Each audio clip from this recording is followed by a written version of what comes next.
자, 의의 길로 인도하신 우리 시편 23편 1절로 3절 말씀 보겠습니다. 자, 우리 시편 23편은 다윗이 쓴 아주 유명한 시죠. 우리 1절, 2절, 3절 다 같이 한 목소리 읽겠습니다. 시작.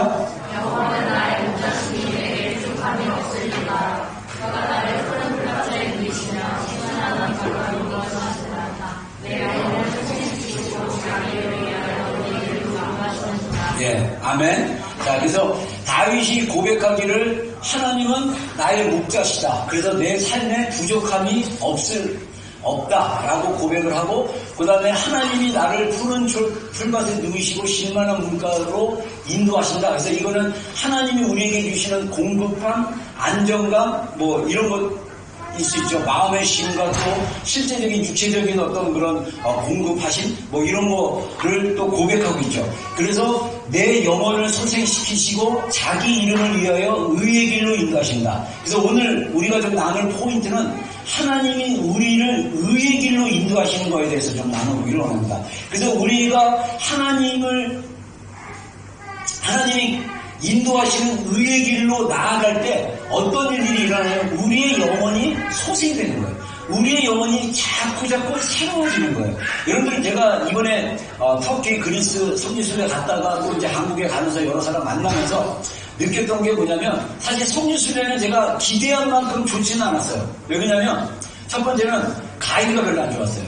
그래서 우리 가이드가 선교사님인데, 선교사님이면서 이제 이게 아무튼 그 여행사 자체가 이제 크리스천 여행사이기 때문에 하는데, 이제 이분이 좀 뭐라 그럴까, 너무 그리스 로마 신화에 꽂히셨고, 그 중에 또 그리스 로마 신화 중에 또 화장실에 꽂히셔가지고, 각각의 유적지에 그 그리스 로마 사람들 화장실인데 그것만 열심히 설명하시고 되게 힘들었어요. 그리고 아무튼 좀 그랬어요. 힘들었어요. 그래서 또 막 그냥 너무 어떨 때는 막 새벽 4시에 일어나서 5시에 밥 먹고 6시에 출발하고, 이 터키가 굉장히 큰 땅이더라고요. 그래서 하나 보기 위해서 4시간 버스로 이동했다가 이제 그 다음에 이제 하나 보는데, 안타깝게도 대부분 이게 벌써 2000년 전 일이라서 다 유적이 다 무너졌어요.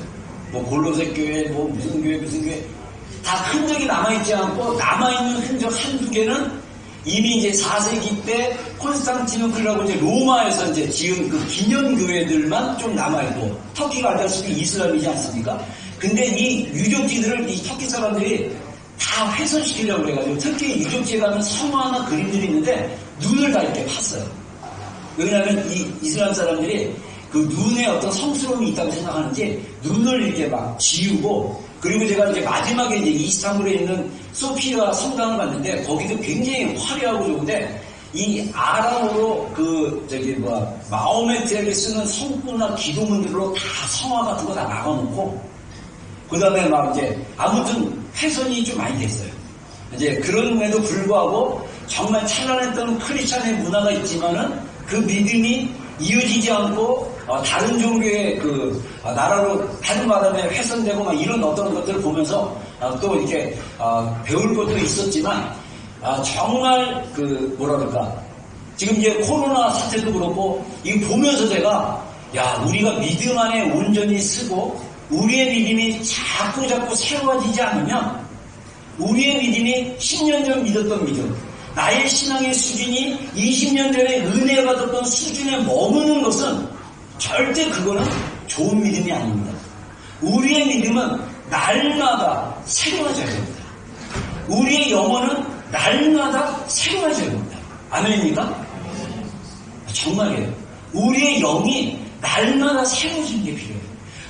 하나님은 우리의 인생을 정말 하나님의 은혜로 이끌어 주시는데, 인도하여 주시는 거예요. 여러분, 우리가 내 영혼이 소생해야지, 내 영혼이 깨어나야지, 내가 열심히 해야지, 이런다고 되는 게 아니라, 우리가 우리의 초점과 우리의 시각을 하나님께 두고, 우리가 하나님을 따라가고 하나님이 인도하시는 곳으로 우리가 나아가는 거, 이게 굉장히 중요한 것입니다. 그래서 저도 새롭게 신앙생활하고 새롭게 하나님께서 저의 그 인생의 여정 가운데, 목회 여정 가운데 저를 새롭게 뭐랄까 배우게 하시고 알게 하시고 깨닫게 해주시고 무엇보다도 너무 감사한 게 하나님이 은혜를 주셔서 제 믿음과 제 안에 있는 속사람과 제 안에 있는 그 영과 이런 것들이 자꾸 이렇게 새로워지고 더 주님을 닮아가고 더 주님 안으로 나아가는 것을 제가 알 수 있어서 너무 감사합니다. 할렐루야. 아마 오랫동안 저랑 같이 신앙생활했던 지체들도 그것을 보고 있는지는 모르겠어요. 근데 저는 그렇게 정말 하나님이 제가 또 그거를 더 어떻게 알 수 있냐면요. 제가 최근에 한 3, 4년 전부터 제가 매년 한국에 갈 수 있는 기회가 생겨가지고 세미나가 있거나 어쩌면 또는 이제 거기서 초대를 해가지고 제가 그 리더십에 가게 되고 막 이런 것 때문에 이렇게 가게 되는데 매년 만날 때마다 매년 저와 계속 정기적으로 교제하는 그 친구들이 있습니다. 대부분 후배들이지만 만나보면 그 친구들 안에 신앙적으로나 이 믿음적으로 이 교제를 해보면 이 말 속에서 나눔 속에서 그러니까 하나님께서 새롭게 하신 어떤 것들이 이렇게 나온 것에 있어서 나누면 좋은데 그런 것들이 사실 많지 않는 그리고 오히려 제가 계속 매년 하나님이 새롭게 깨달은 것들을 갖다가 딜리버리 해주고 알려주고 나눠주는 그러면서 느꼈던 게 뭐냐면 한국에서의 신앙생활이 이렇게 척박하고 힘든가? 이번에는 그 대전에 있는 후배 목사 부부를 제가 일부러 제가 이제 우리 후배 목사가 많이 이렇게 픽업도 해주고 도와주고 그래가지고 제가 대전에 있는 신학교 이제 게스트룸에서 이틀 밤 자고 도서관에 가고 이제 제가 좀 볼 일이 있어서 이제 그쪽에 이제 볼일 볼 때 우리 후배 목사가 이제 대전에 있는 늘 만나는 후배 목사가 이번에 많이 도와줘서 같이 밥 먹고 이제 그 사모도 같이 이제 사모가 이제 방과후 선생님으로 지금 이제 일하고 있거든요. 그래서 이제 같이 얘기하면서 제가 교제를 하면서 그 부부들에게 이제 아테포 박사 이제 기도법이라든가 뭐 이런 걸 좀 나누면서 같이 교제를 좀 했어요.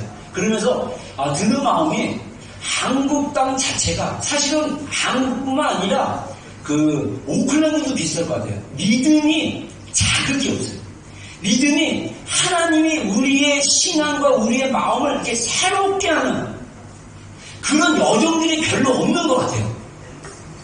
진짜 그 뭐랄까 늘 그 신앙의 그 내용들이나 말하는 내용 보면요 예수님 믿지 않는 사람이나 또는 믿더라도 그냥 그 내용들이 비슷해요.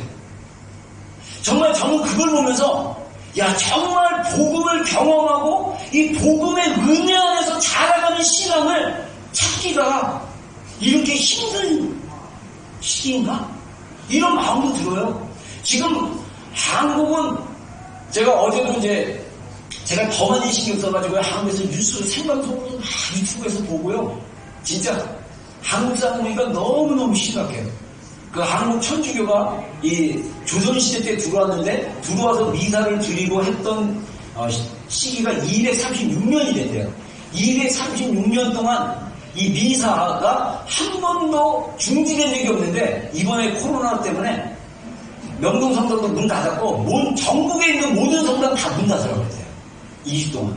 그리고 칠곡, 창원 무슨 이런 데서 어떤 목회자 부르면서 막 거기서 이제 면장, 막 분수 이런 사람들이요 노티스를 보내가지고 교회 강제로 예배 드리지 말라고.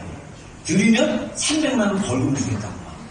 그래서 목사님도 흥분해가지고 막 그거에 대해서 이제 막 우리 목사님 거기서 막 얘기하고 어젯밤에 막 그런 얘기들이 있더라고요. 여러분 이거 정말 같지 않아요? 네? 주님 그 보시는 것처럼 이제는 진짜 그 바이러스가 우리가 상상을 초월하는 바이러스들이 막 퍼지기 시작하는 거예요. 여기서 여러분들 두려움 가운데 살 것입니까? 아니면 믿음 안에 세워져서 하나님의 그 신실하신 인도하심을 따라 살 것입니까? 여러분 저도 한국 가서요 마스크 쓰고 중국 사람 때문에 제가 이제 처음 터키 갔을 때도요 터키에서도 막 마스크 쓰라고 해갖고 마스크 쓰고 그다음에 세정기 터키에서 사온 건데 계속 쓰고 있어요. 차 타고 내리고 늘 이게 세정기를 다 닦고 막 그러면서 하면 그리고 이제 한국에 갔더니 막 전철 타면 중국말만 들으면 저도 막 뭉치였어요. 그리고 누가 재채기만 하면 마스크 쓰고 저쪽으로 막 가고. 그래서 여러분들이 느끼는 얼마큼 느끼는지 모르지만 그런 두려움이 있었어요. 근데 그런 두려움을 하니까요 살 것이 없대요. 모든 게 다 바이러스예요. 건드리기만 해도 바이러스야. 이런 일들이 그러니까 이게 밸런스가 필요한 거예요. 조심하고, 정말 조심하는 건 필요하지만, 이 조심하는 것이 두려움으로 변해서 이게 포비아가 돼가지고, 우리의 삶에 두려움으로 바뀌기 시작하면, 이게 더 어려워. 오히려 두려움이 있고, 얼른 그러면 면역이 더 떨어져요. 근데 이게 사람의 마음이라는 게 정말 깊어요. 저도 어떨 때도 오락가락해요, 그냥. 뭐 이러면, 진짜 뭐 이런 거 아니야? 근데 제가 논리적으로, 저는 좀 논리적으로 생각하거든요, 이성적으로. 내가 확산될 곳을 다닌 데가 있나 했더니, 확산된 장소나 사람을 만난 적이 없고, 그 지역으로는 다니지를 않았어요. 그래서 내가 내린 결론은, 내가 자가격리 강제로 되면 대한민국의 모든 국민들은 다 자가격리해야 된다. 아무도 만나지 말고, 다 집에 가도 나처럼, 나처럼이 아니라. 그래서 한국에서 지금 사실은 이 바이러스가 어떻게 퍼졌는지 몰라가지고, 사실은 최소한의 행동만 하자고까지 얘기하고, 지금 이제 시골 같은 데서는 막 군수들이 막 공군을 띄워가지고, 교회 강제로 예배드리지 못하게 할 정도로 시대가 바뀌었어요. 그 정도로 한국에 대한 두려움이 굉장히 커진 거예요. 여러분, 여기서 우리가 바이러스를 두려워하는 삶으로 살겠습니까? 아니면 이성적으로 믿음을 가지고 깨끗이 하는 거, 손 씻는 거, 마스크 쓰는 거, 그 다음에 이렇게 좀 이렇게 기미가 보이는 사람이 있으면 좀 이렇게 거리를 두는 거, 뭐 이런 것들은 괜찮아요. 뭐 이거는 정상적일 수 있어요. 그러나 두려워서 밖을 못 나가거나, 두려워서 사람을 못 나가거나, 두려워서 뭘 하지 못하고 한다면 그거는 이미 우리의 어떤 그 마음이 벌써 두려움이 우리를 압도한 것이 아닌가라는 생각이 듭니다. 그래서 여러분들, 이번 사순절을 통해서 하나님이 우리 공동체에게 주신 어떤 이번 사순절의 기간이 이런 믿음으로 이러한 것으로 나아가는 어떤 그런 메시지들이 있기 때문에 제가 그냥 오늘 나와서 좀 말씀을 전하고 싶었습니다. 자, 그래서 하나님이 우리를 의의 길로 인도하신다고 했어요. 누구를 위하여? 하나님의 이름을 위해서. 여러분들, 우리는 이 땅에서 하나님의 피조물이 있기 때문에 우리는 이 땅에서 하나님이 우리를 창조하신 존재예요. 그래서 우리는 날마다 하나님의 영광을 위해서 살고 하나님의 그 이름을 위해서 사는 그 기본 자세가 있어야 되는 거예요. 그래서 하나님이 우리를 새롭게 하시고 우리의 영혼을 소생시키시고 하나님이 우리를 의의 길, 예수 그리스도께서 우리를 의롭다고 하신 그 복음의 의의 길로 우리를 인도하시는 그 궁극적인 목적이 뭐냐? 하나님 자신을 위한 건데, 우리는 하나님 자신을 위한 거지만 사실 하나님은 우리를 사랑하시기 때문에 그것은 우리를 위한 것이기도 합니다. 그래서 우리가 이 믿음의 관점으로 봤을 때 우리가 하나님을 잘 믿으면 우리에게 하나님이 주시는 축복과 은혜들이 있다는 거예요. 그래서 우리가 잘되고 축복받고 강건해지고 우리의 삶이 열매 맺게 되고 하나님의 은혜 안에서 자라가게 되고 하나님이 우리를 높여주시고 우리를 새롭게 하시고 할렐루야. 그래서 우리가 하나님을 위해 사는 것은 바로 우리 자신을 위해 사는 거와 마찬가지다라고 말할 수 있다는 것입니다. 그래서 이 하나님께서 인도하시는 우리 삶의 여정, 제가 나가기 전에 하나님의 인도하시는 하나님의 여정에 대해서 제가 나눴죠. 근데 그 여정의 관점에서 봤을 때, 자, 우리 한번 읽어보겠습니다. 시작. 하나님께서 우리의 인생을 인도하고 계십니다. 하나님께서는 우리의 영혼을 전적으로 소생시키시고 계십니다. 우리는 매일 삶 속에서 하나님을 경험해야 한다. 예, 자, 여러분, 우리 안에 제가 이제 아까도 얘기했지만 한국에서도 그렇고 주변 사람들이랑 이렇게 보면서 제 안에 제 확신이 더 왔어요. 이번 5주의 여정 가운데 제 안에 확신이 온 게 우리 안에 믿음의 확신이 확실하게 있지 않으면 머리로 믿는 그런 믿음으로 살고 있고 우리의 믿음이 확실한 기초가 세워지면 우리가 그 믿음에 의해서 삶을 살아내고 살다 보면 하나님이 우리 가운데 행하시고 일하신 것을 경험할 수 있다라고 저는 생각합니다. 여러분, 그리고 우리의 세계관이, 우리의 신념이, 우리의 사고가, 우리의 기준이 하나님의 말씀의 기준이 되면 성경은 하나님이 우리를 의의 길로 인도하신다고 했습니다. 아멘. 우리의 인생을 인도하십니다. 그래서 우리는 하나님이 인도하시는 그 인도하심을 보고 따라가야 되지, 내가 모든 것을 계획하고 내가 모든 것을 그 매니지먼트에서 살아가려고 하면 안 되는 거예요. 하나님이 내 인생 가운데 나에게 인도하시는 것이 무엇인가를 기도해보고, 우리가 하나님 앞에 하나님의 인도하심을 받기 위해서 우리가 믿음으로 기도하면서 설정하며 나가는 것이 굉장히 중요하다는 것이죠. 하나님이 우리의 인생을 인도하십니다. 우리가 모든 짐을 지고 내가 내 인생을 매니지먼트함으로써 불안과 두려움과 염려와 수고와 애씀으로 살아가는 것이 아니라, 나를 인도하시는 하나님을 믿고 신뢰하고 어떻게 나를 인도하시는지를 바라보고 기도하고 구하면서 나가는 게 중요합니다. 우리의 인생은 누가 책임지시냐? 하나님이 책임져 주시는 거예요. 그럼 우리는 누구를 신뢰해야 되냐?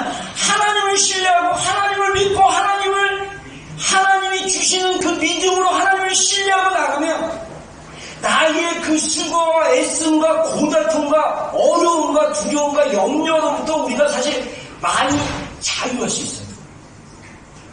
여러분, 그래서 우리가 하나님은 항상 우리를 인도하신다는 사실을 기억하시고, 시편 23편의 3절의 말씀처럼 하나님께서 우리의 영혼을 계속적으로 소생시켜준다, 계속적으로 우리를 새롭게 하신다는 것입니다. 그래서 우리의 영혼이 계속적으로 새로워져야 됩니다. 아멘. 이제 2019년 그 회계년도가 3월 말이면 끝납니다. 이 뉴질랜드 가버먼트 IRD 그거에 의하면 우리 교회도 이제 재정이나 이런 교회에서 했던 거 다 이렇게 이제 체러티에 보고하게 돼 있는데, 그거에 대한 그 결말이 3월 30일까지예요. 그리고 4월 1일은 또 새로운 시즌이, 새로운 해가 시작돼요. 그랬을 때 매해마다 우리의 삶이 정말 내 영혼이 소생되었는지, 내가 하나님의 인도하심을 받아 이렇게 살아왔는지를 사실은 한번 여러분들 되돌아보셔야 돼요. 그거 없이 내가 계획한 대로 됐나? 이건 됐는데 안 됐는데. 내 계획이 아니라, 그래서 우리가 사실은 하나님의 깊은 은혜 가운데 들어가고 하나님 성령님과 동행하는 삶을 배우고 또 하나님의 은혜 가운데 나가면 하나님이 주시는 특별한 어떤 것들이 있어요. 그러면 그런 것들을 받아서 기도하고 계획하고 실행하면 열매가 있습니다. 제가 여러분들에게 2019년으로 기억하는데, 제가 2018년 한 11월쯤에 하나님께서 저는 마음에 감동을 줬어요. 어떤 감동을 줬냐면, 너의 가정이 회복되는 시즌이다. 그래서 아이들과 함께 여행을 한번 계획해보라고 해서 제가 2018년 11월에 그 2월달에 2월 둘째주인가 해서 제가 아이들과 함께 전 가족이 퀸스타운을 한번 가보자. 저희가 뭐 한두 번 가봤지만 사모나 우리 아이들은 퀸스타운을 가본 적이 없는 거예요. 20년 살았는데. 그래서 한번 가보자 해서 계획을 짰어요. 물론 예산이 가장 큰 문제지만 저는 예산이 없으면 그냥 마이너스 통장 쓰거나 카드 그냥 긁어버려요. 일단 일을 저지르고 말아요. 근데 딱 계획하고 있어요. 근데 맨 처음에 우리 사모한테 이제 동의를 얻어야 되잖아요. 내가 이런 감동이 있는데 이렇게 할까? 그랬더니 뭐 그래 가족여행 뭐 한번 가면 좋지 해서 이제 했어요. 근데 감사하게도 그 퀸스타운 가족여행 가서 저희 가족이 진짜 행복이 됐어요. 제가 우리 아이들 이렇게 양육하는 가운데 한국식으로 했다가 우리 아들한테도 이제 좀 이렇게 심하게 하고 막 이런 사건이 한 번 있었어요. 옛날에. 아주 옛날에. 그래서 제가 그거에 대해서 정식적으로 사과하고 아이들한테, 그런 아이들이 오히려 막 저를 위로해주려고 그래요. 그래서 아빠가 그때 이후로 우리들한테 잘 야단도 치고 그러는데 우리가 버릇없이 그러면 야단도 쳐주고 막 그러세요. 막 이러면서. 그래서 저희 가족, 형제들 안에도요, 애들 안에서도 이렇게 다툼이 있었고, 분쟁이 있었고, 좀 작은 건데 막 큰 소리 지르고 막 이런, 사실 그래서 저희 가정이 사실 힘들었어요. 근데 하나님이 제 마음에 감동을 주시기를 2019년이 회복되는 시즌이라는 감동을 주셔가지고 제가 믿음으로 했어요. 그래서 그 일이 있고 나서 제가 또 감동받기를 이번 5월에 그냥 안식월을 가족이 다 같이 가자. 또 예산 문제 있죠? 네. 근데 감사하게도 우리 형님이 우리 또 이제 비행기 한 명 거 대주고 막 이리저리 해가지고 다 됐어요. 그래서 또 가족이 한 달 또 한국 갔다가 오면서 제가 정말 감사한 게 2019년에 하나님이 주시는 어떤 그런 마음의 그림이나 감동주를 주면 제가 그냥 그렇게 해봤어요. 해봤는데 하나님이 실제적으로 내 삶 가운데 일하기 시작하는 거예요. 할렐루야. 제가 목회적으로 봤을 때 여러분들 2019년에 제가 5월달에 한국 갔다 오고 나서 제가 하나님이 감동을 주기를 우리 성도들의 심령에 불을 붙여야 된다. 그래서 한 달에 한 번씩 한국처럼 부흥회를 해라. 그런 마음의 감동을 받아가지고 9월부터 제가 부흥회 한다고 그래서 막 그냥 처음에는 기도했죠. 그래서 홀리위크하고 부흥회하고 아무튼 하나님이 주시는 감동대로 그냥 하는 거예요. 근데 제가 이러다가 잠깐 얘기했지만 12월 그 부흥회 같은 경우는 하나님의 충만에 대해서 설교하는데 제가 설교 주면서 엄청 은혜 받았어요. 진짜 에베소서 말씀 보면서 와 우리가 복음을 믿고 복음의 은혜 안에 산다는 건 이런 충만을 경험하는구나. 예수님의 생명의 충만 막 은혜 충만 막 제가 너무 은혜를 받아가지고 이 은혜 받은 메시지를 여러분들에게 어떻게 전할까 더 크게 더 걱정될 정도로 제 마음속에 성령께서 주시는 그 은혜 안에서 제가 정말 풍성한 2019년을 보냈습니다. 할렐루야. 그리고 나니까 이 코로나가 터졌네. 네. 그래서 오자마자 당황하게 만들고 네. 여러분 하나님이 우리가 기도의 자리에 머물러 있고 우리가 하나님을 만나는 시간과 장소 안에 머물러 있고 하나님 안에 있으면 꼭 그 장소와 그 시간에서만 말하는 것이 아니라 삶 속에서 말씀하세요. 삶 속에서 감동을 주세요. 그러면 이것이 맨 처음에는 여러분들이 이것이 하나님이 주신 건지 내 생각인지 헷갈릴 때가 있어요. 저도 옛날에 그랬어요. 지금은 별로 헷갈리지가 않아요. 지금은 바로바로 알겠어요. 하나님으로부터 온 건지 아닌 건지. 근데 처음에는 그런 것들이 헷갈릴 수 있지만 여러분들 그것을 훈련하셔야 돼요. 하나님이 놀랍게도 다양한 방법으로 우리에게 말씀하시는 거 아세요? 하나님이 놀랍게도 다양한 방법으로 우리에게 은혜를 주고 계시는데 우리가 혼적으로 닫혀있고 영의 영역이 열려있지 않으므로 그것을 경험하지 못하고 그것을 알지 못하는 경우가 너무나 많다는 거예요. 그래서 우리의 삶이 율법의 자기의로 사는 것처럼 우리의 삶이 자기의 혼적인 영역과 의지로 사는 크리스찬들이 너무나 많은 거예요. 그러다 보니까 우리의 영이 성령께서 주시는 그 감동과 은혜, 하나님이 우리 여정 가운데 베풀기를 원하시는 그 은혜를 경험하기보다는 자꾸 내가 뭘 해서 뭐 얻는 거로만 생각한다는 거예요. 그게 아니에요. 하나님께서 주시는 은혜는 거둬주시는 은혜예요. 그거는 어디로부터 오냐면 우리의 마음으로부터 옵니다. 마음의 깊은 곳에서 또 하나님의 은혜가 임하기 시작하고 그 은혜가 풀어지기 시작하면 우리 삶의 혼적인 영역들을 제어하고 이길 수 있는 힘이 내 안에 영으로부터 나오는 거예요. 제가 한국에서 많은 우리 목회자들과 많지는 않았지만 이번에는 여러 목회자들과 사람들을 만나면서 느꼈던 게 뭐냐면 목회자라 할지라도 장로라 할지라도 권사라 할지라도 그것과 상관없이 우리의 삶이 매일매일의 삶 가운데 우리 내면에 계신 그리스도를 만나고 우리 안에 계신 주님과 예배하고 주님과 함께 깊은 은혜 가운데로 들어가지 않으면 어떤 영역이 강해지나 혼의 영역이 굉장히 강해져요. 그 혼의 영역이 나이가 먹을수록 더 강력해지는 거예요. 저 그거 보고 왔어요. 성지순례 가서. 사람들 관계 안에서. 여러분 우리 안에 생명이 있습니다. 아멘. 예수 그리스도의 생명이 있습니다. 이 생명은 살아있는 거예요. 이 생명은 바이러스를 이길 수 있는 강력한 하나님의 능력이 되기도 합니다. 우리 안에 염려의 바이러스, 두려움의 바이러스, 근심의 바이러스, 우리 안에 두려움은 끊임없는 그 나를 괴롭게 하고 나의 감정을 괴롭게 하고 내 생각을 혼란케 하는 그 어떤 것도 이겨낼 수 있고 그것을 끊어낼 수 있는 강력한 생명이 우리 안에 예수 그리스도를 통해서 있습니다. 여러분 이 생명이 우리 안에 살아있게 움직입니다. 하나님이 그 여정으로 우리를 인도해주고 계십니다. 그래서 우리는 그 여정 안에 있음을 인식하고 그 여정 안에서 하나님이 주시는 그 은혜 안에서 내가 할 수 있는 최선을 가지고 한 발 한 발 나가기 시작합니다.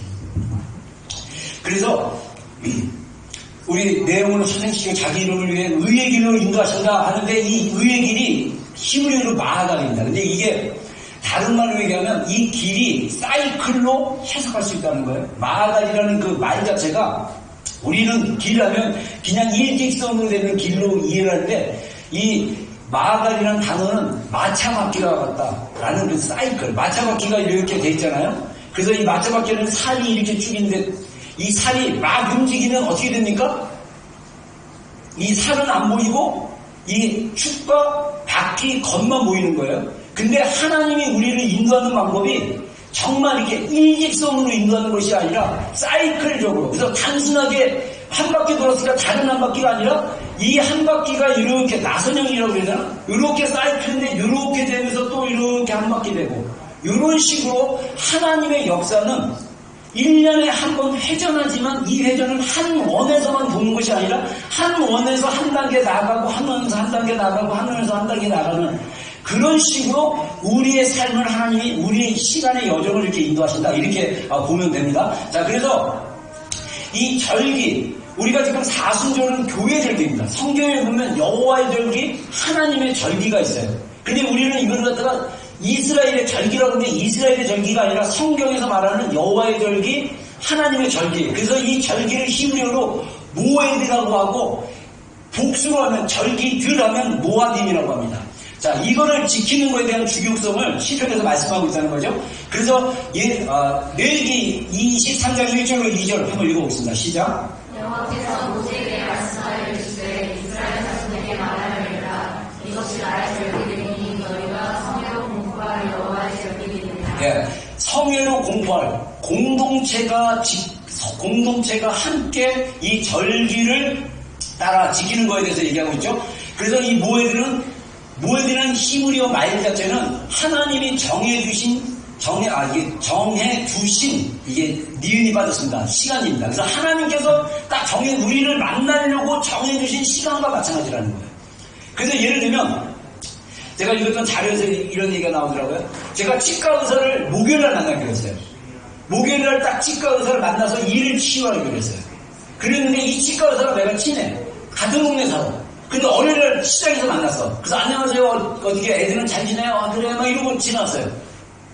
치과 의사를 만나는 게 그렇게 만나는 게 아니라 목요일날 약속한 시간에 그 장소에 가서 만나는 거예요. 그래서 그러면 어떻게 됩니까? 나는 돈을 내고 일을 치료해요. 그래서 이가 어떻게 됩니까? 새로워집니다. 우리가 하나님의 절기, 제가 이제 사실은 저도 이런 컨셉을 배우기 전까지는 저는 이제 신학교 다닐 때 저는 사도 바울의 영성이나 또는 이제 그 구약보다는 신약이 더 좋았어요. 왜냐하면 구약은 외울 게 너무 많아요. 생소한 이름들과 왕들도 외워야 되고 막 연대도 외워야 되고 나는 너무 싫어가지고 신약은 되게 좋더라고. 그래서 구약을 별로 안 좋아했어요. 그리고 또 제 안에 어떤 착각이 들어왔냐면 이미 예수 그리스도께서 이 구약의 것들을 새롭게 하시기 때문에 구약은 굳이 많이 안 배워도 되고 신약만 제대로만 해도 된다라고 제가 생각을 했었어요. 근데 사실은 예수님께서 성경에게 이르시되 성경에게 말씀하시다는 건 다 구약을 얘기하는 거예요. 그래서 디모데전서 3장 16절 17절에 모든 성경은 감동을 받아 하나님의 감동을 받아 했을 때 그 성경은 사실은 구약 성경을 중점적으로 얘기하는 거예요. 사실은. 근데 지금 신약에 예수님이 이제 오셔서 이 구약에 예수님이 오실 것과 메시아가 어떻게 이 하나님의 말씀을 성취하는 것에 대해서 예수님이 신약에서 이루어주셨기 때문에 이제 신약은 서신서 중심으로 사도들이 쓴 서신서 중심으로 우리가 보지만 이 성경 구약과 신약은 하나님의 모든 감동으로 된 것이어서 하나님이 그 창조부터 이 지구의 마지막 때까지 모든 것을 다 기록해 놓으셔가지고 우리가 이것을 하나님의 관점으로 보기 시작하면 우리가 이전에 보지 못했던 새로운 영역의 말씀으로 들어가게 되는 거예요. 그래서 우리가 이 하나님께서 창세기에 보면 이 첫째 날에 빛을 창조하시기 전에 빛을 창조하고 나서 그 다음에 해와 달과 이런 것들을 피조물을 창조하기 전에 4시즌을 만드시고 시즌을 만드시고 시간을 정해주시고 막 그랬어요. 그래서 우리가 우주를 보면 1년의 그 흐름을 달이나 해의 기준으로 우리가 달을 가진 달력이 있고 해를 가진 달력이 있는데 우리가 가지고 있는 이 지금 달력은 태양을 기준으로 한 거죠. 사실은 좀 더 우주의 어떤 그 해의 흐름이나 달의 흐름을 보려면 음력으로 보는 게 더 정확하다고 합니다. 그래서 지금 더 놀라운 건 뭐냐면요. 옛날 옛날 사람들이 얼마나 똑똑했냐면요. 지금은 우리가 별을 측정할 때 뭘로 측정합니까? 천체 만원경으로 하잖아요. 그걸 가지고 수학 계산하고 막 그러잖아요. 옛날 사람들은요, 별을 보고, 그 다음에 해의 길이나 이런 거 보고 계산을 했어요. 목성하고 이 지구하고 거리가 대략 얼마인가. 수학자들은. 피타고라스의 정리가 막 되고 그랬어요. 근데 거의 흑사예요.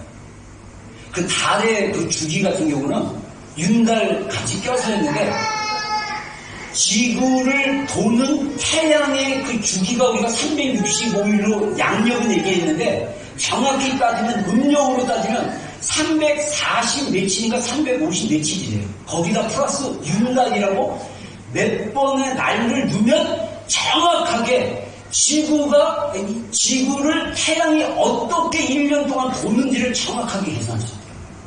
만환경 없이도 옛날 사람들은 다 그걸 계산했어요.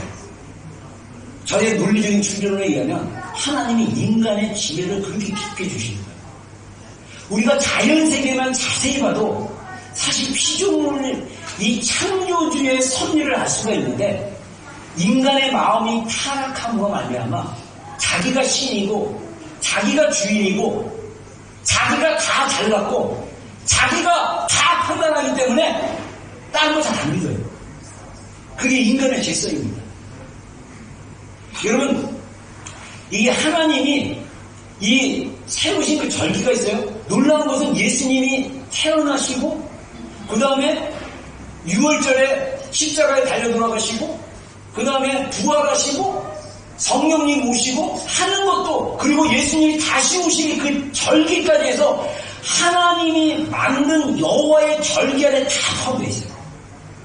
그래서 우리가 사실은 성경에 나와 있는 절기를 이스라엘 사람들처럼 지키지는 못했지만 그 절기 안에서 특히 중요한 절기를 우리가 따라가면서 우리의 신앙을 다시 한번 리프레시먼트? 그래서 그 절기의 의미와 목적을 알고 참여하고 기도하고 나가다 보면 하나님이 이 절기 가운데 우리에게 주시는 메시지, 하나님이 이 절기 가운데 우리에게 주시는 새롭게 하시는 일들을 우리가 공동체가 경험할 수 있다는 것입니다. 아멘. 그래서 여호와의 절기는 성경의 절기고 또 교회 절기가 있어요. 이 교회 절기는 나중에 만들어진 건데 사순절이 나중에 만들어진 거예요. 사순절은 부활절 주일을 기준으로 해서 주일날 빼서 40일을 기준한 거라고 그랬죠. 그래서 지난 수요일이 제2수요일 그래가지고 예수님께서 우리를 위해서 십자가에 달려 돌아가시기 전에 우리가 예수님의 고난을 기억하면서 머리에 죄를 뿌리고 수요일날부터 죄를 뿌리고 금식하거나 스스로 자기 몸을 절제하고 자기 몸을 치는 정도로 자기를 절제하고 금욕생활하면서 우리가 주님의 고난을 십자가를 기억하면서 기도하는 거예요. 그래서 이 40일이라는 것은 그 부활절 주일을 기준으로 해서 옛날 우리 교회 시대 때 이제 만들어졌는데 그 40일은 여러 가지 의미가 있습니다. 예수님이 광야에서 40일 동안 금식하신 것도 있고 이스라엘 백성들이 40일 동안 광야를 통과한 것도 있고 모세가 십계명 돌판을 받기 위해서 40일 동안 호렙산에서 시내산에서 금식하고 기도한 것도 있고 그래서 이 40일이라는 의미가 있어서 그 40일을 기준으로 해서 교회가 절기를 만들어서 장로교 같은 경우는 사실 이 교회 건물이 있는 교회들은 색깔로 이렇게 주마다 색깔이 또 다른데요. 그래서 색깔로 이렇게 표시하고 막 이런다고 합니다. 근데 우리가 그 정도 의식은 아니더라도 적어도 이 40일 동안 우리가 좀 묵상하면서 예수님의 십자가의 그 의미를 묵상하면서 하나님이 이런 공동체가 우리 그 교회가 만든 그 교회가 세운 절기, 하나님이 세운 절기에 우리가 그 자리에 머물러 있으면 하나님이 우리를 만나기 위해서 했던 그런 모eds, 하나님이 그 지정하신 정해주신 시간에 우리가 들어가서 함께 더 주님을 더 묵상하고 주님께 더 집중하는 그런 시즌. 그래서 사실은 우리의 신앙생활이 정말 어디 중심으로 가야 되냐면 하나님 중심으로 가려면 우리가 사실은 절기나 예수님의 그 고난이나 예수님의 그 행하신 일 이런 것들을 시즌으로 따라서 이렇게 기도하면서 나가면 우리의 신앙이 더 조금씩 성장해질 줄로 믿습니다. 아멘. 자, 그래서 이 모에드라는 그 시간의 컨셉이 두 가지 컨셉이 있어요. 하나는 뭐냐면 사이클의 컨셉이 있다고 합니다. 그래서 이 사이클은 뭐냐면 아까 얘기한 대로 이게 사이클처럼 이렇게 1년이 돌아가요. 그래서 우리의 달력도 1년이 돌아가잖아요. 그래서 우리는 양력 달력을 통해서 우리의 사이클을 정하는데 사실은 그 사이클이 아니라 하나님이 정하신 절기의 사이클로 우리의 신앙을 이렇게 맞춰서 가면 되게 좋다는 거죠. 나중에 사순절 안에 6월절 절기가 있는데 6월절 절기는 고난주간입니다. 고난주간.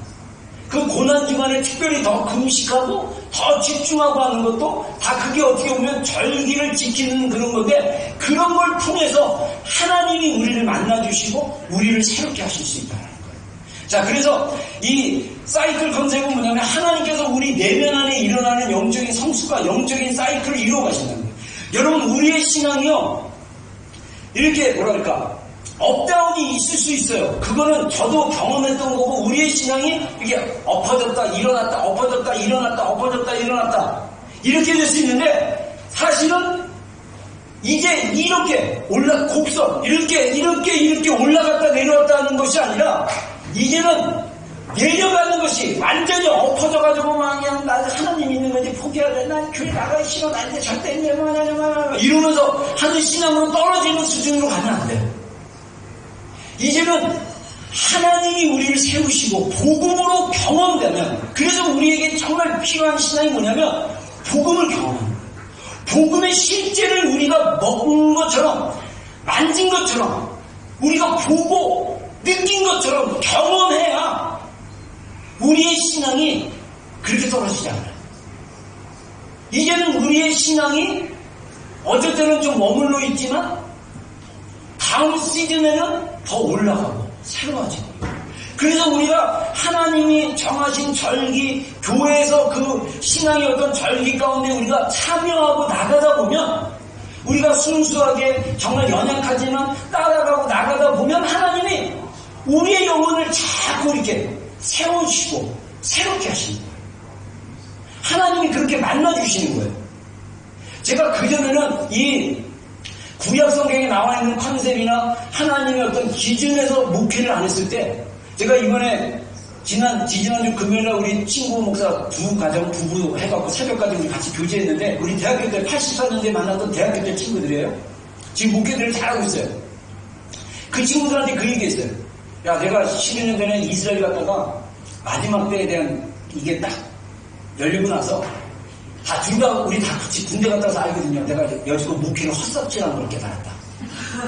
군대에서 헛삽질하지 말라는 건 뭐냐면요, 내가 이제 땅을 막 팠어요. 군대에서는 삽질을 많이 하거든요. 막 그냥 와서 막 삽질하라고 그래요. 그러면 막 팠어. 근데 높은 산에 따라서, 야, 너 왜 거기 파? 저분이 파라면서 팠는데 이 자식 헛삽질했네. 거기 아니야, 저기야. 그러면 헛삽질하는 거야. 하루 종일 나만 판 게 아니라 소대는 숙제가 와서 나갔어. 그럼 어떻게 되는지 아십니까? 다시 외워야 돼. 그리고 다시 타야 돼. 이게 헛삽질이에요. 그래서 내가 그래서 우리 친구한테 내가 그렇게 헛삽질 목회를 했다. 제가 여러분들 이 바이러스나 이런 일들이 더 흉흉해지고 성경에 다 나와 있는 얘기예요. 사실 이런 경고들이 있어요. 사람들이 두려움에 떨고 염려하고 걱정하고. 사실 마지막 때 메시지를 보면 이런 현상들은 너무나 자연스러워요. 근데 이럴 때 우리의 신앙을 내 기준으로 세워가지고 내 식대로 신앙 생각한다고 믿음이 잘하는 게 아니에요. 오히려 두려움과 잘못된 신앙을 가질 수 있습니다. 하나님이 기준이 돼서, 하나님의 말씀이 기준이 돼서, 하나님의 예수 그리스도의 복음이 나의 삶의 실제가 돼서 그 복음이 나를 새롭게 하는 것을 경험하며 나가야 됩니다. 할렐루야. 이것을 경험하지 않으면 우리의 신앙이 잘못 착각해서 열심히 했는데 알고 봤더니 하나님이 그거 기뻐하지 않는 거야. 근데 이게 하나님이 기뻐하지 않고 너무 열심히 했어. 근데 그거 같더니 아니야. 이게 헛사치야. 여러분, 우리가 하나님의 진짜 인도하심을 받으려면요, 우리 안에 계신 성령님과 교제하셔야 돼요. 하나님은 살아계신 분입니다. 아멘. 하나님은 개인적으로도 말씀하시지만 공동체 안에도 말씀하십니다. 그래서 여러분들이 속한 공동체, 우리 비전교회, 하나님이 계속적으로 비전교회 공동체가 어떻게 성도들이 머리 대신 그리스도와 연결돼서 자라가야 되는지를 누구를 통해서 말씀하시냐면 사역자들을 통해서 말씀하십니다. 제가 그것을 잘 듣고 순종하고 따라야 되는데, 그전에는 제가 생각하는 목회관이 있고, 그전에는 제가 생각하는 이 사역의 비전과 목적이 있었어요. 그래서 제가 그렇게 목회를 했었어요. 그게 다 틀린 건 아니에요. 50% 정도는 맞았어요. 근데 하나님이 정말 저에게, 그러니까 저를 지나고 나면요, 하나님의 은혜가 커요. 정말 부족하고 연약한 저를 들어서, 할렐루야. 난 그거 생각해도 너무 은혜를 받아. 야, 내가 진짜 그때 부족했는데, 내가 진짜 그때 연약했는데, 근데 하나님의 그 여정 가운데 예수님의 그 은혜 안에서, 예수님의 그 실제 안에, 예수님의 그 거룩한 지성산에 계속 들어오도록 주님이 나를 초대하고, 나뿐만 아니라 주님이 저에게 위임한 여러분들을 주님의 심장 안으로, 주님의 깊은 마음 안으로, 주님의 그 복음의 그 은혜 안으로 들어올 수 있도록 저에게 계속 저를 새롭게 하면서 여러분들을 데려가고 있는 과정 가운데 있는 거예요. 여러분, 우리 신앙은 사이클과 같습니다. 한 바퀴 돌고 다시 도는 게 아니에요. 한 바퀴 돌고 새로운 사이클로 들어가는, 한 바퀴 돌고 새로운 사이클로 들어가는, 그래서 그 사이클 여정 가운데 하나님이 우리를 만나주시고 우리를 새롭게 하십니다. 우리의 내면이 영적으로 자라가고 새로워지는 것입니다. 아멘. 그 다음에 또 하나 중요한 컨셉은 뭐냐면요, 보석감 컨셉이 있대요. 이 모압이라는 그 단어의 의미가, 이거 유대인이 해석한 거예요. 메시아니 그리스도인이 해석한 그 세미나 자료를 제가 참고하는 겁니다. 자, 여기에 보면 이 보석함이 뭡니까? 여러분들 모르겠어요. 우리 자매들, 우리 사모는 없지만 그 보석 같은 걸 이렇게 담는 함이 있잖아요. 근데 이 보석함 안의 보화는 뭐냐면 예수님께서 십자가에서 우리를 위해 이루신 놀라운 일들이라는 거예요. 그래서 이것들을 경험하는 것들이 보화를 발견하는 것이다. 마태복음 13장에 보면 하나님 나라는 자기 밭에 감추인 보화와 같더라, 이렇게 얘기하잖아요. 그래서 농부가 밭에 가서 농사를 이렇게 밭을 개간하는데 그 어느 날 땅을 파보니까 그 안에 엄청난 보화들, 보물들이 있었던 거예요. 그래서 어떻게 합니까? 자기는 그 땅의 주인이 아니기 때문에 온 재산을 팔아서 그 땅을 사는 거예요. 그래서 그 보화를 가지려고 하는 것입니다. 여러분, 우리가 영적으로 우리 안에 이미 우리가 예수님의 그 복음으로 거듭났으면 하나님께서 선물로 성령님을 우리 안에 계십니다. 여러분, 복음 안에는요 어마어마한 보화들이 있는 거예요. 근데 우리는 이게 보화인지도 모르고 사는 경우가 굉장히 많은 거예요. 예를 들면 많은 크리스천들 안에 자아에 대한, 자신을 용납하고 사랑하지 못한 크리스천들이 꽤 많습니다. 자신이 용납받은 거에 대해서, 하나님의 은혜로 용납받은 거에 대해서 모르고 괴롭고 힘들고 부정적인 자아감으로 살아가는 크리스천들이 꽤 많아요. 우리 교회 안에서도 좀 있어요. 얼마나 있는지 모르지만. 그게 왜 그러냐면 어렸을 때 부모로부터 충분하게 인정받지 못하면요, 아이들은 본능적으로 인정받으려고 그 욕구를 가지게 돼요. 엄마를 기쁘게 하고 아빠를 기쁘게 하고 사람을 기쁘게 하려고 그러다 보면 그 기쁘게 하는 인정이 내 안에 결핍이 채워지지 않으면 여자들은 형제들을 통해서 결핍을 채워요. 그래서 여러분 주변에 혹시 그 남자친구가 너무 자주 바뀐 친구들 결핍이 굉장히 심한 거예요. 채워지지 않는 그 어떤 것이 있기 때문에 형제들도 똑같아요. 여러분 이런 것들이 다 어디서부터 오냐면요 이미 하나님이 은혜로 우리를 용서하셨다는 거예요. 여러분 복음만은요 우리 행위로 구원받은 게 아니에요. 하나님의 그 크신 은혜를 인하여 우리가 구원을 받은 거예요. 근데 그것을 아직도 경험하지 못해서 내가 얼마나 하나님 앞에 소중한 존재이고 얼마나 우리 자신이 하나님 앞에 너무나 사랑스러운 존재인지를 모르고 스스로를 룩다운하고 스스로를 부정적으로 보고 그래서 내 안에 있는 이 부정적인 자신이 무의식 안에서 인정받으려고 남편에게 인정받으려고 아내에게 인정받으려고 자녀들에게도 인정받고 싶어가지고 막 하는데 자녀들이 얼마나 이기적인지 아시죠? 애들이 엄청 이기적이잖아. 그래서 어떻게 합니까? 육아하면서 속에 있는 거 다 올라오잖아. 네? 분노, 그 좌절. 저는 안타깝게도 제가 육아에 그렇게 많이 참여 못해가지고 우리 사모의 분노와 좌절을 잘 몰랐어요. 이제 좀 알겠어. 그래서 늘 미안한 마음을 갖습니다. 여러분, 정말 이미 우리가 예수님이 우리를 위해서 십자가로 고난받으시고 우리를 구원하신 그 은혜의 항목들 구석구석에 깊이 들어가면 그게 다 뭐냐면 부활하는 거예요. 이것들을 우리가 이 절기 가운데 깨달아지는 거예요. 우리가 하나님의 그 절기 안에서 사순절 절기 안에서 예수님이 나를 위해서 어떻게 피 흘려주시고 어떻게 은혜 주셨는지를 내가 감동받고 느끼고 경험해서 하나님께 감사하고 나갔을 때 더 그 깊은 은혜 안에 우리가 들어갈 수 있다는 거죠. 제가 오늘 일어나서 그 보혈기도 하고 그 다음에 이제 혼자 이제 방언으로 이렇게 찬양하는데 갑자기 제가 이제 찬송가 144장이 딱 44장인 거 몰랐어요.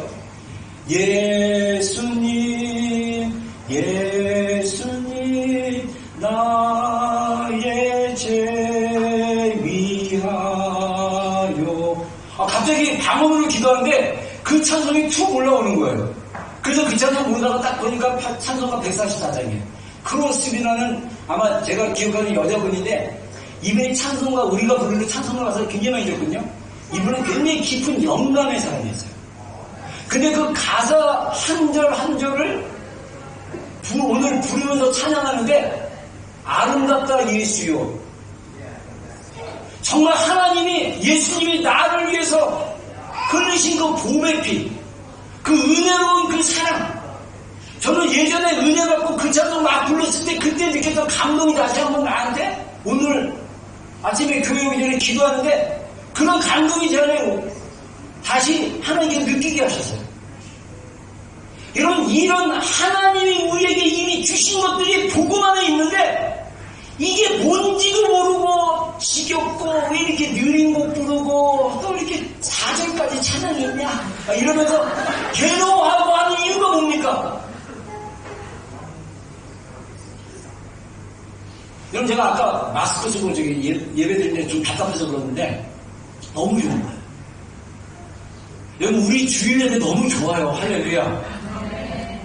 제가 여러 개 다녀봤지만 탑이에요. 탑 아직까지. 네. 정말 우리 하나님이 우리 성도들이 하나님에 집중해서 드리는 이 예배 우리의 마음이 계속적으로 어렵고 힘든 여정이 있지만 그래도 하나님을 신뢰하며 나가는 믿음의 지체들이 함께 드려서 고백하며 나가는 그 예배 가운데 임재하시는 하나님의 은혜 예배 가운데 우리와 함께 하시는 그 성령님의 그 임재 여러분 그래서 우리가 주일 예배 때 은혜를 받으셔야 되고 주일 예배 때 우리의 마음을 자꾸 들이셔야 돼요. 우리의 마음을 자꾸 주님께 집중하셔야 돼요. 주일 예배 때 그런 집중을 통해서 우리의 일주일의 삶이 더 주님께 집중하는 삶이 더 되어져야 됩니다. 그래서 제가 사순절을 통해서 이번 올해 사순절을 통해서 우리가 경험할 메시지, 믿음을 새롭게 하고 세우는 시간이 되었으면 좋겠다. 자, 히브리서 12장 2절 한번 보겠습니다. 시작. 믿음의 주요 온전한 하시는 이 예수를 말하자. 그는 병에 있는 누구를 위하여 십자가에서 그러므로 이기지 아니하시더니 하나님 보좌 우편에 앉으셨습니다. 네. 자, 히브리서 11장 6절 시작. 믿음이 없이는 하나님을 부르시게 하지 못하니 하나님께 나아가는 자는 반드시 그 앞에 지금과 또한 그가 자기를 찾는 자들에게 참으시는 이심을 믿어야 할지니라. 네. 저는 우리 교회 안에 올해 이 사순절을 좀 잘 참여하셔가지고 하나님이 여러분의 믿음이 다시 새로워졌으면 좋겠어요. 그리고 새로워진 그 믿음이 바로 세워지는데 우리가 머리로는 다 알아요. 여러분들 머리로 모르는 사람 여기서 한 명도 없을 거예요. 예수님이 우리의 믿음의 주인이시다. 그래서 예수님 알아봐야 된다. 머리로는 다 알아. 근데 이 머리로 하는 신앙이 아니라 우리 영의 깊은 데서부터 중심이 잡아져가지고 자동적으로 주님 바라보고 믿음의 주여 우리를 온전케 하신 예수님을 바라보는 것이 이게 오토매틱으로 세워질 때까지 우리의 믿음이 예수님께 집중되는 그런 시간이 되기를 주님을 축원합니다. 여러분 우리의 믿음도요 어떻게 볼 수 있냐면요 성숙해진다. 이게 온전한 100% 설명되어지진 않지만 저는 어느 정도 비슷하다고 생각합니다. 운전하는 거, 수영을 하는 거, 자전거 타는 거 배우는 거, 새로운 어떤 것을 배우는 거랑 믿음을 세워가는 거랑 비슷하다고 생각해요. 여러분 운전할 때 저도 우리 애들 이제 운전 가르쳐주면서 하는데 운전할 때 처음에 얼마나 떨립니까? 저는 옛날에 스틱 갖고 수동 가지고 배웠어요. 이 크런치도 같이 막 밟아야 되고 시동 엄청 꺼먹고요. 막 언덕만 갖다 놓으면 버벅버벅 떨어야 되고 시동 꺼지기 때문에 동시에 이 발을 갖다가 딱 띄워가지고 막 저기 이 악셀에다 그 밟아야 되는 게 이게 쉬운 게 아니에요. 근데 이게 막 운전을 계속 실패하고 또 실패해도 두려움과 떨림 가운데 막 하고 막 제가 예전에 전도사 시절에 면허는 학원 가서 땄는데 학원 다니다가 땄는데 실제로 고속도로를 한 번도 경험한 적이 없어요. 근데 전도사 시절에 목사님이 신전도사 여전도에 그때 서울에서 대전까지 그 유성 온천까지 야외 온천 그 여행을 하는데 저보고 운전한 거라는 거예요. 그래서 저 혼자가 아니라 그 12명을 태워가지고 그래서 목사님 저 고속도로 한 번도 안 타봤습니다. 그래서 저는 5단을 올려본 적이 없어요. 4단만 해봤습니다. 100km 가려면 이게 5단으로 가야 되거든요. 근데 80km밖에 안 해봤거든요. 그랬더니 신전사 야 고속도로 타면 다 돼. 그리고 생전 해보지 못한 5단을 시도하는데 안 됐어요. 그래갖고 80km로 4단으로 갔다 왔어요. 그래서 옆에서 그 집사님이 전사님 이것 좀 드시고 해서 귀를 자꾸 주시는데 나는 그냥 긴장이 해가지고 집사님 저는 운전 중에 안 먹습니다. 이러면서 막 이러고 가는 거예요. 근데 갔다 오면서 제 안에 자신감이 생겼어요. 그 다음도 5단 뭐 이래갖고 고속도로 마냥 안 가면 딱 이러고 여러분 우리의 믿음도 이게 자라나야 돼요. 우리의 믿음이 머리로만 알고 있던 믿음인데 중심을 잡는 믿음이 되려면 우리가 우리의 삶의 습관을 아침과 저녁 안 되면 하루에 한 번씩 그냥 습관을 들이면 돼요. 그래서 묵상집 가지고 그걸 놓고 한번 읽어보고 성경 구절 묵상해보고 여러분들이 이 묵상집에 만족하지 않고 더 깊이 주님을 좀 경험하는 시간이 됐으면 좋겠어요. 근데 잘 그게 안 되는 사람들은 묵상집에 따르는 훈련만이라도 해보세요. 그래서 여러분들 우리 안에 하나님은 살아계신 분인 것을 경험하고 더 깊이 알고 하나님이 이루신 분이구나. 주님이 나에게 이루신 일들이 이런 일들이구나. 그래서 나의 믿음이 한 단계 한 단계 새로워지는 그런 시간이 됐으면 좋겠어요.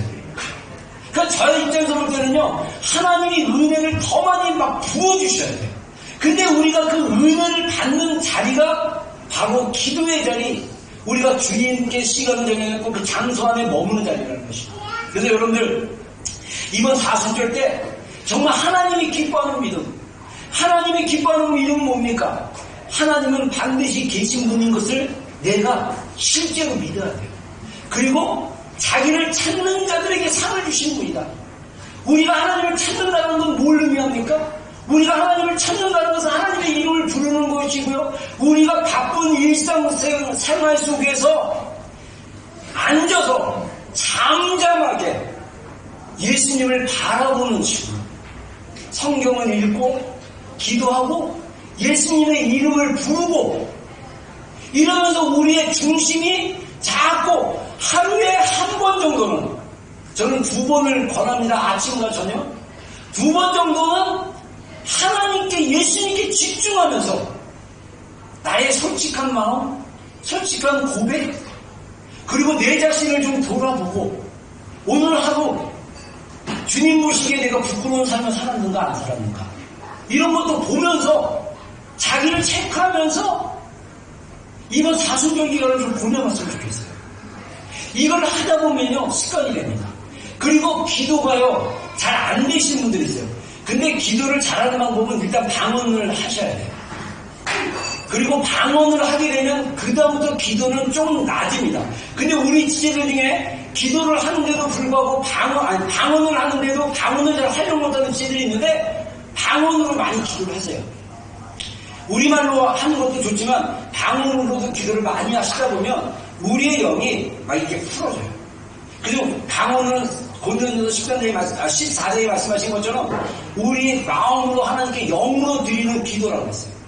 그래서 우리가 이 마음으로 영으로 하나님께 자꾸 방언으로 기도하면 내가 내 의식세계에서 인식하지 못한 그 부분을 주님께 계속 말하게 돼요. 제가 아주 오래전에 어떤 방언, 이렇게 은사 있는 교회 가가지고 방언 통변을 받았는데 저는 그때 굉장히 은혜 받았어요. 통변 받고. 제가 어떤 기도를 하는지 그때 알았으니까. 근데 어떤 그때 계신 분이, 저를 소개해준 분이 자기 방언 통변하는 걸 풀어주는데 이번 방언 내용은 뭐냐면 하나님에게 질문하는 게 되게 많았어요. 하나님 이렇고 이런데 어때서 이런 거예요? 막 이러면서 그래서 깜짝 놀랐어요. 아, 이분이 속마음에 이런 것들이 있구나. 하나님에 대해서 정말, 그래서 이분 안에 아직으로 하나님에 대한 신뢰 부분이 세워지지 않았구나를 제가 알았어요. 근데도 불구하고 그분이 방언으로 계속 기도하면 방언은 우리의 영을 세우는 기도라고 얘기합니다. 그래서 우리를 세우게 돼요. 그래서 우리의 속사람이 강해지면 하나님을 더 신뢰하게 되는 거예요. 여러분, 우리가 기도할 줄 모르면요, 제가 볼 때는 기도할 줄 모르는 사람들은 믿음의 수준이 별로 없는 사람들이에요. 어쩌면 가짜 믿음이 더 많을지도 몰라요. 우리는 기도할 수 있는 사람들이 되어야 됩니다. 그냥 기도가 아니라 우리의 마음의 전부를 드릴 수 있는 기도, 나의 솔직한 모든 것들을 주님 앞에 고백할 수 있는 기도, 우리의 영으로 기도할 수 있는 수준까지 내려가셔야 돼요. 기도 삶이 잘 되지 않고 기도할 줄 모르면서 교회 일을 열심히 해봤자 그거 헛삽질하는 거 될 수도 있어요. 그래도 교회 일 안 하는 건 아니고 하시는데 기도를 반드시 하셔서 주님과의 개인적인 만남의 시간들을 반드시 가지셔야 돼요. 그게 매일 하기가 힘들다는 걸 제가 알아요. 그래서 여러분들이 기도 시간에 나와서 기도하세요. 이 기도 시간에 나오는 거는 마치 뭐냐면 그 능숙한 인스트럭터한테 운전을 배우는 거랑 비슷하다고. 우리 정 목사님도 있고 저도 있고. 그래서 여러분들이 어떻게 기도를 하고 어떻게 기도의 시간 안에 주님 앞에 들어가는지를 배우고 훈련한다고 생각하시면 저는 좋다고 생각해요. 기도의 자리에 머물고 기도하는 훈련을 배우고 기도하면서 계속 하다 보면 우리의 믿음이 계속적으로 세워지는 거예요. 이 사순절 기간 이제 벌써 일주일이 지나가고 있지만 여러분들 안에 계속적으로 주님만을 바라보는 훈련만 해도 굉장히 도움이 됩니다. 자, 그 다음에 은혜의 복음을 경험하는 시간. 제가 제발 우리가 이렇게 골로새 교인들처럼 됐으면 좋겠어요. 우리 한번 읽어보겠습니다. 시작. 이분이 너희에게 너가 듣고 참으로 하나님의 은혜를 기다려서 너희 예, 이 복음이 이미 너희에게 이루었다. 사실 이거 예수님 믿는 사람들은 다 복음이 이미 우리에게 이르렀어요. 근데 하나님의 은혜를 깨달은 날부터 너희 중에서와 또한 온 천하에서도 열매를 맺어 자라는가. 골로새 교회 성도들의 삶이 열매가 있었다는 거예요. 복음으로 인한 열매. 여러분, 이미 인간의 자아가 사실 강력해서 그랬죠.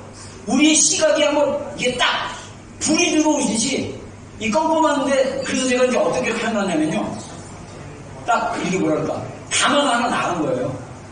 담화라는 말이 일본 말이잖아요. 정부. 그래서 우리 이 영적인 어떤 눈이나 어떤 시각 안에 정부가 있는데, 이 정부가 이 접촉이 안 됐거나 끊어진 거야. 근데 이 정부가 접촉이 제대로 되도록 꽉 누르거나 아니면 정부를 갈아 끼면 정부에 불이 들어옵니다. 불이 들어오면 이거였네? 신기하네? 제가 예수님 그렇게 믿어요. 안 믿어져요. 진짜 어떻게 해도 안 믿어져요. 제가 여러 영역에 그런 경험들을 했는데, 근데 어느 날 정부에 불이 딱 들어오니까 믿어지기 시작하는 거예요. 믿어지는 것뿐만 아니라 믿음이 내 안에 들어오니까 확신이 오고, 확신이 오니까 내 안에 그 은혜의 에너지가 강력하게 들어오니까 제가 믿음으로 고백하고 선포하고 그리고 행동하기 시작하니까 실제로 하나님이 주신 일들이 내 눈앞에서 이루어지는 것을 경험하게 됐습니다. 아멘. 여러분, 믿음의 차원이 새로워져야 되고, 무엇보다 이 복음은 하나님이 우리에게 거둬주시는 거예요. 여러분, 여기서 말하는 그 은혜, 자, 에베소 2장 4절로 5절 다 적어주겠습니다. 시작.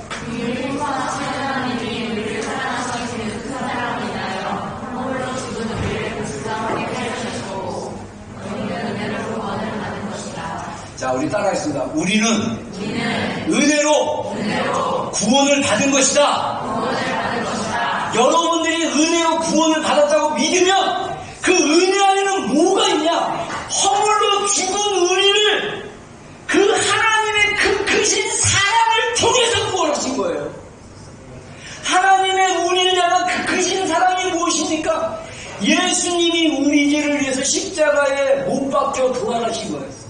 여러분, 우리가 이번 사순절 또 고난주간 그 시즌 안에 들어갔을 때 정말 예수님이 나의 죄를 위해서 이렇게 십자가에서 고난 받으셨던 날을 깨닫게 되면요, 그 은혜가 내 안에 임하게 되면 이거는 새로운 차원이에요.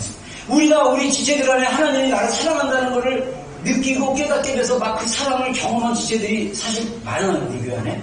근데 이제 그 시즌에서 다음 시즌으로 들어가야 되는 게 뭐냐면, 예수님이 나를 구원하셨는데 대가를 지불하신 거예요.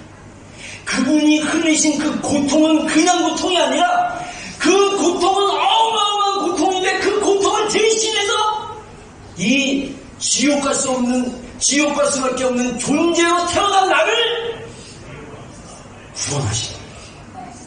그래서 예수님의 그 십자가를 바라볼 때마다 내 마음이 그 감당할 수 없는 그 사랑, 그 십자가에 나타난 그 놀라운 하나님의 사랑, 저는 이번 사순절 기간 안에 있는 고난주간에 이것을 경험하는 시즌이 되기를 주님으로 축원합니다.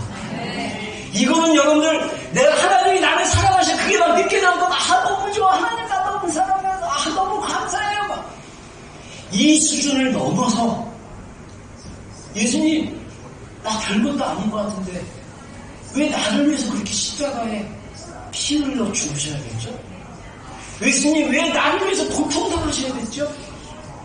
그 예수님의 그 십자가에서 흘리신 그 고통, 그 아픔, 그분의 그 십자가에서 흘리신 그 예수님이 경험했던 그 십자가에서의 그 고난의 그 심리가 내 마음 안에 은혜 안에서 풀어지기 시작하면요, 여러분, 이게 복음을 경험하는 거예요. 이건 놀라워요. 여러분, 하나님의 은혜는 신비와 같아요. 너무 신비해요. 정말 예수님이 그 당한 고통이 내 마음 안에 느껴져. 예수님이 내가 목마르다 말씀하셨을 때 예수님이 목마르신 그 애절한 그 기도의 마음이 내 안에 울림이 와요.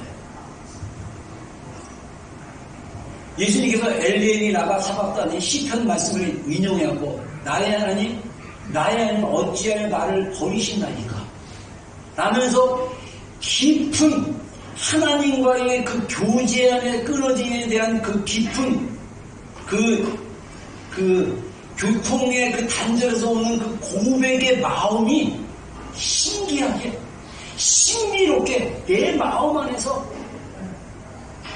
그 심장을 짜내는 그 아픔과 같은 것들이 느껴져요. 여러분, 저는 이게 모든 그리스도인들이 경험해야 될 은혜의 보험인 줄 믿습니다. 그렇게 되면 내 자아로 살아가는 힘이 많이 빠지거든요. 내 자아의 강력한, 그래서 내가 모든 것을 컨트롤해야 되고 내가 모든 것을 다 해야 된다는 그 강박증, 이런 것들이 치유되어질 거예요. 이런 실제입니다. 주님이 이 시즌에 우리를 초대하고 계셔요. 여기에 반응하시기를 주님은 축원합니다. 그래서 우리가 반응하는 방법이 간단해요.